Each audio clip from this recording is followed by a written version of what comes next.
Muy bien, chicos. Buenos días. Perdón, buenas tardes para mí. A lo mejor son días o noches para ustedes. El día de hoy vamos a revisar el último tema de la extremidad inferior, que sería el pie.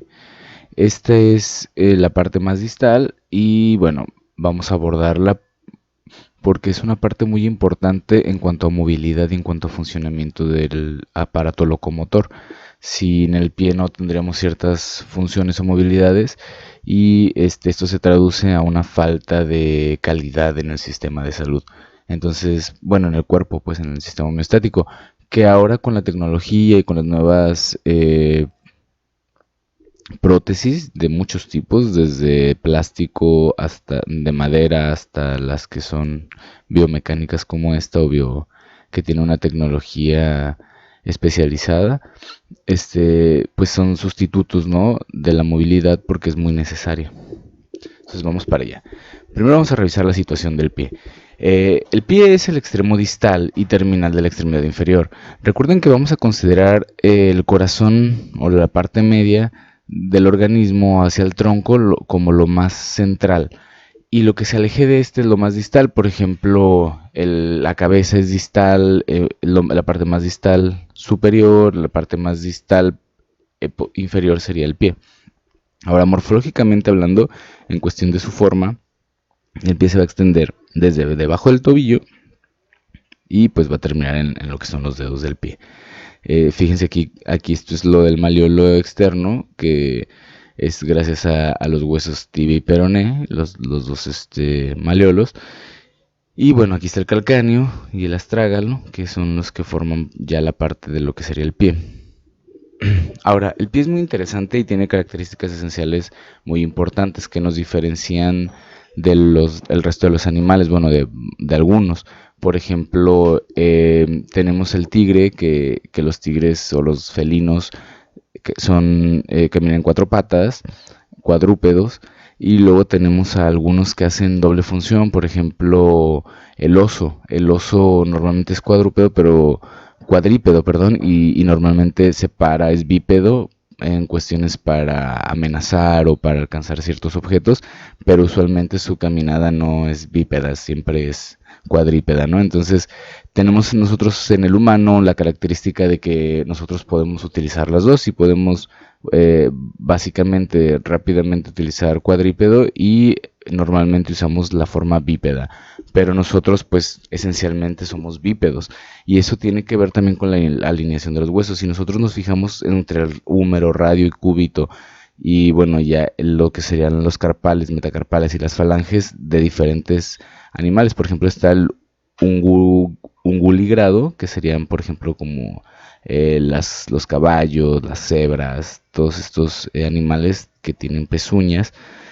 Luego están los digitigrados, que son aquellos que sí tienen esta porción como de deditos y eso vendría siendo casi su pie. Y los metatarsianos vienen a formar parte pues es un pie un poquito más extenso. Por ejemplo, los felinos, por eso los felinos tienen así como un piquito y demás, ¿se han fijado? Así en su piernita, pues es que tienen esta forma. Y luego tenemos los plantígrados sí tenemos la planta del pie completa, y son unos huesitos junto con las falanges, y los huesos que son radio y cúbito, pues vienen a formar lo que es el talón. Entonces, bueno, tenemos una posición plantígrada. ¿Qué más características tiene? El número de articulaciones y huesos plantea una enorme complejidad mecánica. Hay paralelismo del dedo gordo, lo que no ocurre, por ejemplo, en algunos simios, como tienen la oposición también del dedo gordo en el pie y pueden tomar cosas igual que con las manos. Nosotros no, nosotros sí tenemos un paralelismo. Los músculos extrínsecos e intrínsecos que nos van a facilitar la movilidad y pues tiene un reparto de funciones. De modo que gracias al pie podemos nosotros también estabilizar al organismo. De aquí que podemos tener posiciones correctas e incorrectas de acuerdo al centro de gravedad, dado que la gravedad viene de arriba hacia abajo presionando hacia el pie es quien recibe al final toda la presión. Entonces debemos de tener una buena postura para poder equilibrar la carga gravitacional y muscular y aparte del peso corporal y que no existan lesiones de más. Entonces, ese es el centro de gravedad, fíjense. Como el centro de gravedad viene en una línea recta y se distribuye bien en todo el organismo. Aquí estaría un ser en equilibrio. ¿Qué necesita el paciente para tener este equilibrio? Tener un buen tono abdominal y una curva lumbar armónica. Es decir, que tenga un core bien fuerte, bien sano, bien potente para que pueda controlar también la columna, no haya malas posturas y se pueda distribuir adecuadamente el peso. Fíjense cómo aquí, en esta posición incorrecta, tenemos, por ejemplo, un paciente con un tono muscular abdominal flácido, lo que genera una hiperlordosis lumbar, y esto pues distribuye todo el centro de carga de otra manera. Entonces esto hace que el pie reciba muchísima más información y se traduce a lesiones aparte en las articulaciones anteriores. Fíjense cómo ya vimos la articulación de la cadera, la de la rodilla, están desfasadas completamente de lo que es el centro gravitacional. Entonces aquí no hay buena distribución del peso de la gravedad y hay articulaciones que se ven más afectadas, que serían las de los hombros y el pie. Son las más afectadas. Entonces muchas veces no nos damos cuenta porque es la parte más distal y pensamos que va a estar bien si lo de arribita está bien, pero no, hay que darnos una revisada todos los días, un masajito de pies todos los días, porque los pies están cargando literal todo el día. Bueno, de las personas que si nos movemos están cargando nuestro peso, porque pues también es cierto que hay personas que la mayor parte del tiempo no están paradas y no utilizan mucho el centro gravitacional y entonces no tienen estas posturas erróneas, pero no se dan cuenta porque mucho tiempo no están parados y eso los lleva pues a tener un gasto hipercalórico bajo y pues obesidad. Ahora, la función. Tiene dos, ¿no? Estática y dinámica. La estática, pues es gracias a la plasticidad y la firmeza. La plasticidad es la necesidad de adaptación del pie al relieve del suelo, es decir, el pie tiene esta capacidad de plastificarse o de plasticidad. Cuando hablamos de plasticidad, estamos hablando de que el cuerpo se puede adaptar a las situaciones, integra aparte el medio ambiente y adapta al cuerpo para que pueda volver si vuelve a ese estímulo, ya está adaptado. Esta capacidad tenemos como de una plastilina, como de moldear, entonces por eso se llama plasticidad. No es por el plástico, ¿verdad? Que también es más o menos el principio, ¿no? También tenemos esta capacidad de moldear el plástico, entonces de ahí viene esa palabra, plasticidad. Entonces el cuerpo, perdón, sobre todo el pie, con esta carga externa de gravedad, tiene la capacidad de que si por ejemplo el suelo tiene muchos relieves, adapta los músculos, los tendones para que sean más flexibles y el cuerpo pueda tener mejor agarre a la tierra y pueda realizar lo que es el caminado. También se le confiere firmeza, que es la calidad que confiere al pie su estabilidad para mantenerse. Entonces, aparte, por ejemplo, imagínense que van en el bosque y de repente caminan sobre un tronco que no es muy grande, no está filoso y eso queda abajo de su pie. Entonces, ustedes tienen la capacidad de a lo mejor quedarse ahí un rato, pararse sobre ese tronquito abajo de ustedes y no se van a caer, van a tener fuerza, van a tener estabilidad porque el cuerpo suele adaptarse al suelo donde pisa, pues esa es como su intención. Ahora, tiene una capacidad dinámica. Recepción, es la capacidad del pie para resistir la amortiguación, es lo que les decía, aparte recibe y se adapta y mantiene la fuerza, es decir, por ejemplo, si caminas, por eso sientes las elevaciones, de repente vas caminando y dices, ay, aquí como que está hundido, aquí como que hay un bachecito y luego volteas a ver y se ve todo parejo. Pero si te fijas bien, ya ves así como que el hundimiento o el levantamiento y dices, ah, sí, yo sabía. A veces es imperceptible a la vista, pero el pie lo percibe muy bien porque él se está adaptando, sobre todo cuando caminamos descalzos. Porque una realidad es que las zapatillas, que ahorita vamos a hablar de ellas justamente en esta cuestión de la recepción y de la adaptación del pie, no son naturales. Realmente el humano las necesita o las hemos adaptado porque nuestro medio de vida y nuestra calidad y nuestro sistema pues hace que las necesitemos. Pero en un principio básico pues el hombre no debería usar calzado, ¿no? Y debería supuestamente el organismo adaptar su pie a esta situación. Por ejemplo, pues esa es una burla que le hacen mucho o es una cuestión de discriminación, pero que dicen que es patarrajada, ¿no? Bueno, no voy a decir otra palabra para que no se escuche feo, pero Esa frase justamente viene de esta cuestión que las personas que tenían un trabajo más duro en el campo no utilizaban calzado o utilizaban un calzado muy básico y entonces sus queratina de los pies empezó a ser más grande, grande, grande, grande. Como ellos no tienen tampoco los medios para cuidarla o no la hidratan, pues entonces esa piel se abre y se ve cuarteada y así les decían. Pero eso pues habla de una adaptación del cuerpo hacia el medio ambiente. Lo hizo más fuerte para proteger el organismo. Entonces hace como su propio callo en caso de que no exista el calzado, porque el calzado pues es manufacturado por el hombre. Y bueno, también tenemos la propulsión, ¿no? Que es la restitución de la energía acumulada al momento de la recepción en un impulso para poder caminar. Por ejemplo, el caminado básico o cuando un corredor, ¿verdad? Como un corredor utiliza la propulsión para la siguiente zancada. Ahora, ¿cuáles son las patologías más frecuentes? Bueno, en la traumatología, desde pequeños accidentes, torceduras de falanges, que son muy dolorosas y muy tardadas en recuperar, hasta grandes lesiones, ¿no? Como aplastamientos del pie, multifracturas, o sea, un montón de cosas.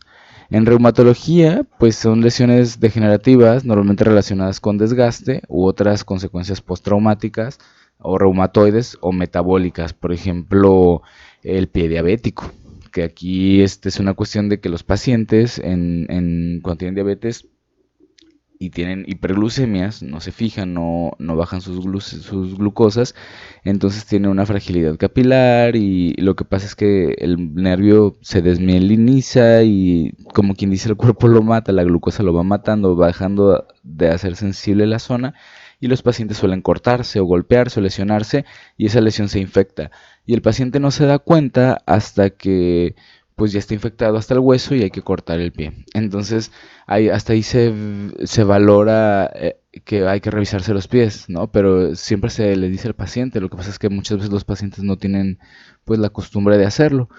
Y pues ahí vienen muchas patologías. También hay otros reumatoides o inmunes que pues son conferidas por la cuestión genética. También tenemos en ortopedia los hallux valgus, el varus rígidos, el pie aducido, el pie abducido. El hallux valgus básicamente es los juanetes, así le llaman, ¿no? Y es fácil, realmente esto es pues quirúrgico, lo hace un ortopedista y sí se pueden retirar. En la ortopedia infantil principalmente vemos lo que es el pie equinovaro. ¿Recuerdan que ya lo habíamos visto? Ah, pues también se aplica al pie. Fíjense cómo sus piernitas pues también están en varo, pero sobre todo es el pie el que está súper curviado. ¿Ya fijaron? Y equino, pues ya habíamos dicho, ¿no? Por el tipo de caminado. Ahora vámonos a las bases anatómicas. Recuerden que siempre que veamos bases anatómicas son muy básicas, no nos vamos a meter a lo que es anatomía, pues ustedes ya la llevaron. Entonces, bueno, en la morfofuncional se encuentra más o menos escalonado en el suelo en dirección hacia adelante. Entonces el pie normalmente hace como un tipo de escalera cuando caminamos. Muestra una bóveda plantar más o menos moldeable. Entonces la bóveda plantar, hay pacientitos que nacen sin ella y hay que irselas haciendo porque es muy importante para el acoplamiento y para la amortiguación de la gravedad y de todo el peso. Entonces se les ponen zapatos especiales que van formando el arco, que son un poco dolorosos.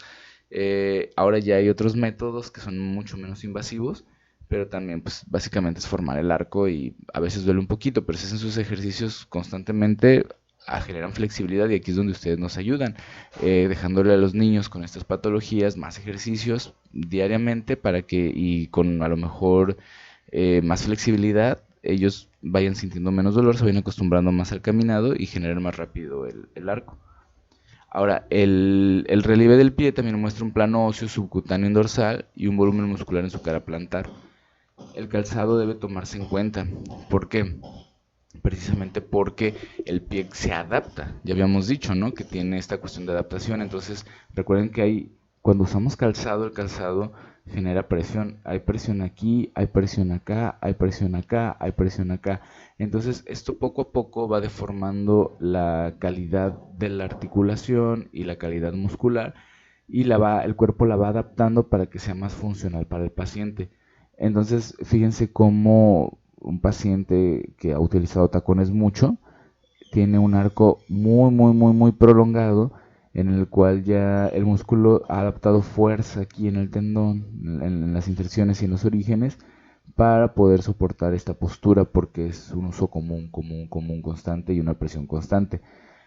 A este paciente le pones un tenis con un arco normal y el paciente no lo va a soportar, va a llorar. ¿Por qué? Porque es como si estuviéramos estirando esto. Le pedimos al cuerpo que estire esto cuando está acostumbrado a tener un arco en exceso. Entonces el paciente le duele mucho y de aquí que se le recomienda al paciente que los tacones pues no es la mejor manera de utilizarlos como un zapato constante, ¿no? De uso, porque estamos adaptando el cuerpo a esa forma.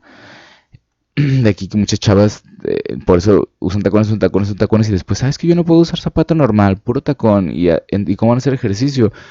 Es un riesgo, aunque haya tacones a lo mejor completos, es un riesgo pues porque estás en una postura alta, entonces sí deberíamos de evitar el uso de zapato que no sea el más adecuado. Lo mismo pasa para los zapatos que son flat, como los Vans, como los Converse, no tienen arco, entonces tu pie pues está acostumbrado a tener un arco y si no tiene arco van a empezar a generar una como planchita más en tu pie que es dolorosa y que no beneficia el sistema tanto. Siempre deberíamos de buscar un zapato adecuado o en caso de que nos guste, por ejemplo, un flat, ponerle una plantilla que tenga un pequeño arco para que nos pueda proteger. Ahora, a nivel óseo, tenemos varios huesos, el tarso posterior que está compuesto por el astrágalo y el calcáneo, el tarso anterior que está compuesto por el cuboides, el navicular y los tres cuneiformes, y estos inician las 5 líneas del pie. Luego tenemos el metatarso, que sería este, y estos están escalonados de lado a lado y se inclinan hacia adelante, y luego están pues las falanges. Esto lo define Ravishon y colaboradores como el triángulo de movilidad del pie, que sería como aquí. Aquí sería un triángulo, fíjense. El otro sería aquí, sería la base. Entonces forma como un triángulo y esto hace que el pie en su zona plantar pues tenga buena movilidad. Y aquí justamente en esta imagen podemos observar pues los principales sitios de presión del pie, que son las zonas las más cercanas. Fíjense cómo el pie está adaptado, si nosotros lo vemos del lado posterior, como un colchón de esos de losito, ¿no? Que dice, sí, ahora tenemos más curvas para que tu cuerpo se adapte y tenga menos impacto. El cuerpo humano ya está capacitado para esto. Fíjense cómo tiene estas porciones en cóncavo, perdón, y luego en convexo para dar como una flexibilidad y un menor impacto. Por eso el cuerpo también se adapta muy bien a las superficies. Ahora, lo que les decía es también de la gravedad. El peso que genera la gravedad hace que el arco pues tienda a ir hacia el piso. Cuando normalmente hay pacientes que pues tienen mucho dolor, por eso podemos acomodar ciertas plantillas. Esto hay que hacerlo con un ortopedista para que te revise cuál es la plantilla mejor para ti, para poder evitar, sobre todo si estás mucho tiempo de pie o eres un deportista de alto rendimiento o un deportista de rendimiento normal, ¿no? Que quiera proteger su articulación, pues puede hacerlo con estos medios. Ahora, a nivel capsuloligamentario, bueno, tenemos cápsulas y sinoviales. Primero está la subastragaliana, que existen 2 cápsulas por una articulación. Tenemos la transversa del tarso, que tiene 2 cápsulas reforzadas. La intertarsiana anterior, que tiene una sola cápsula. Las tarsometarsianas, tarsometatarsianas, que presentan 3 cápsulas. La cápsula del antepié, que tiene un sistema clásico, una cápsula para cada articulación. Entonces, realmente las cápsulas articulares del pie son muchas y complejas porque el pie tiene una movilidad también muy compleja. De hecho que pues puedes hacerlo casi como la mano, ¿no? Separar tus deditos, abrirlos, puedes subir, bajar, hacer inclinaciones laterales. Y esto es gracias a todo este nivel articular y cápsulo ligamentoso que le permite esta movilidad.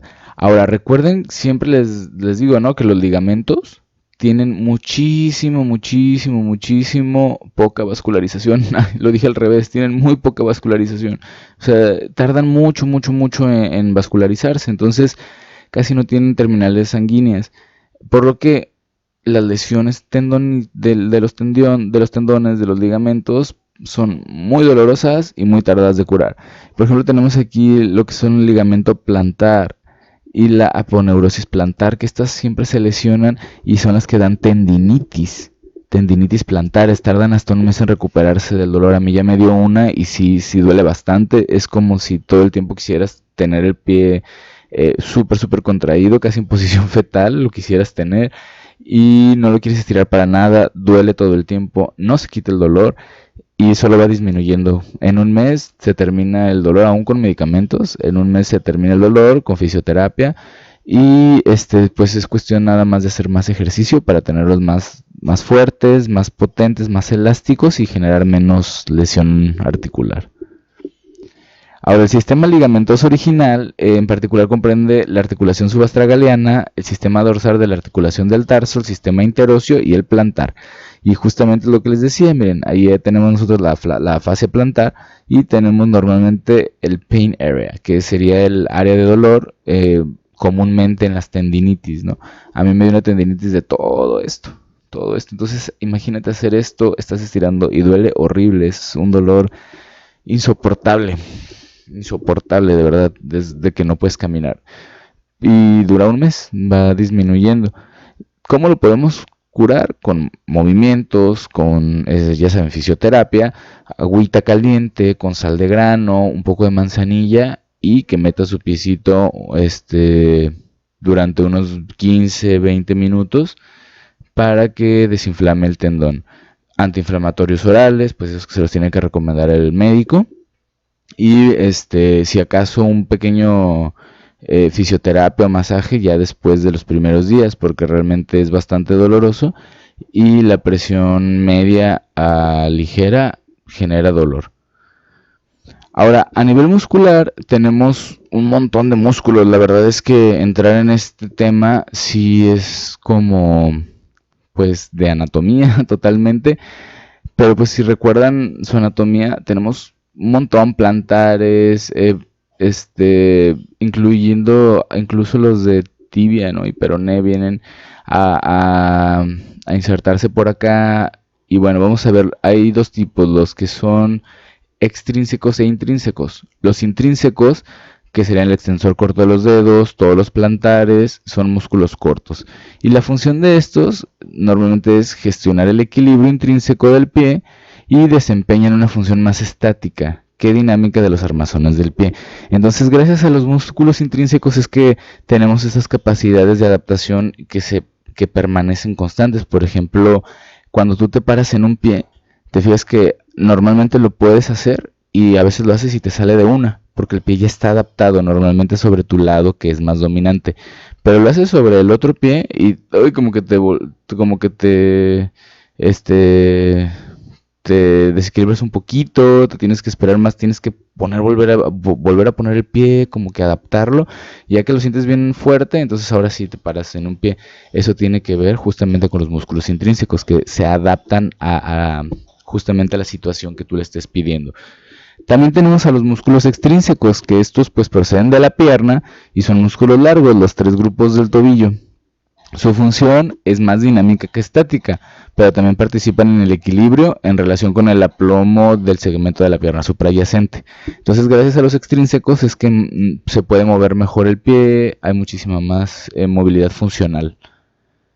Ahora, ¿qué movilidades especiales hay o qué característica tan esencial tiene el pie que podemos hacer al retropié? Recuerden que gracias a esta característica de retropié, el pie puede irse hacia atrás. Y nosotros podemos tener esta, ya sea escapada o ya sea algún ejercicio, lo vimos en tobillo.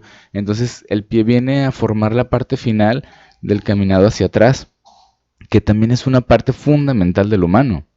Cuando tú te sientes amenazado, lo primero que haces es detenerte e ir hacia atrás, ¿no? O sea, porque algo está pasando hacia adelante. Entonces, eso nos confiere a nosotros una capacidad también espacial de poder manejarnos hacia otros ejes y direcciones.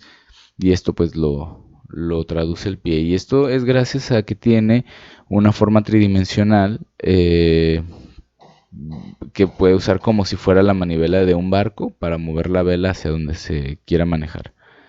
Ahora, aquí les voy a dejar ciertos ejercicios para mejorar la función del pie. Definitivamente son ejercicios que están enfocados quizá en otra área como lo que es femorales o lo que es abdomen, pero también acá en la parte superior. Pero estos ejercicios isométricos son buenísimos también para las articulaciones finales, porque al colocar, fíjense cómo se coloca el pie, estamos ayudando a la extensión de los ligamentos y fortalecemos a que las células estén en un recambio más rápido, también hay más vascularización y pues los hacemos más fuertes. Aquí tenemos otro ejercicio. Los ejercicios de caminado hacia atrás son un poquito difíciles al principio porque no estamos muy conscientes de la propiocepción espacial, pero con el tiempo se van haciendo más fáciles y con el tiempo podemos ir poco a poco ejercitando no solo el pie, sino también toda la pierna, cadera, glúteo e incluso el abdomen. Todo se puede trabajar en un solo ejercicio. Aquí, si tienes la capacidad de tener una pelota, estas pues son unos desplantes hacia atrás con peso. Y esto también nos ayuda porque al cuidar nosotros la articulación, primero que la rodilla no sobrepase lo que es la punta del pie. Fíjense cómo también nos ayudan hasta para medir nuestros propios ejercicios. La otra también sería como en la parte posterior se adapta el pie para hacer un soporte y que todo el cuerpo pueda bajar isométricamente, aún con peso. O sea, estos son buenos ejercicios para fortalecer la zona del pie. Otro buen ejercicio pues son los desplantes, caminar con desplantes, porque básicamente estás haciendo que el paciente primero camine sobre una pierna y luego sobre la otra. Al momento de levantar, hacer el paso, pues cambia su centro gravitacional. Y la otra es que al bajar también estamos haciendo que el cuerpo tenga, ahí está, miren, el pie, extensión. Cada que hace esto la paciente, el pie tiene extensión y esto les comentaba que ayuda a hacer más fuertes los ligamentos. Y bueno chicos, pues eso es todo. Recuerden que si van a usar Vans o cualquier tipo de calzado muy flat, hay que ver el modo de ponerle un poquito de arco, aunque sea una plantilla. Y pues que no es el mejor calzado para hacer ejercicio, porque muchos pacientes con eso acuden al gimnasio, se ven súper bonitos, pero no es el calzado adecuado, ya que tu cuerpo va a soportar un peso extra, sobre todo en lo que es las pesas pues, o normalmente en los ejercicios isométricos se usa muy poco peso, pero en los de pesas pues sí le cargas, ¿no? Y sobre todo los hombres y mujeres que se dedican al fisicoculturismo son los que más deben de cuidar esta extremidad, ¿no? Bueno chicos, pues sin más, ahí les dejo el tema, espero que les haya gustado, que les funcione y para la siguiente clase ya vamos a comenzar con lo que es la extremidad superior, ¿vale? Los dejo, que tengan muy bonito día.